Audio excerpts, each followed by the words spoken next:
Hey guys, today in this video I'm going to show you how you can fix Instagram Reel replacing audio not working. So first thing first, let's open our Instagram application. Get logged into your account and select your profile. Here, go ahead and tap onto the post where you're having the Instagram unavailable audio button. Select three-dot icon and here select edit. And in here you will see replace audio. Tap onto it.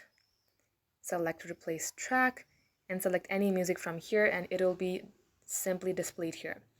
If for some reasons you are not being able to do that, make sure that you are using the latest version of your app. For that, head over to your Play Store, search for Instagram. If you see update, tap on update. Lastly, head over to your settings, scroll all the way below and select apps. Here, search for Instagram and you're going to have to clear the cache. Tap storage, clear cache. Now restart your device, repeat the same process as I showed you in your Instagram and this shall fix the problem.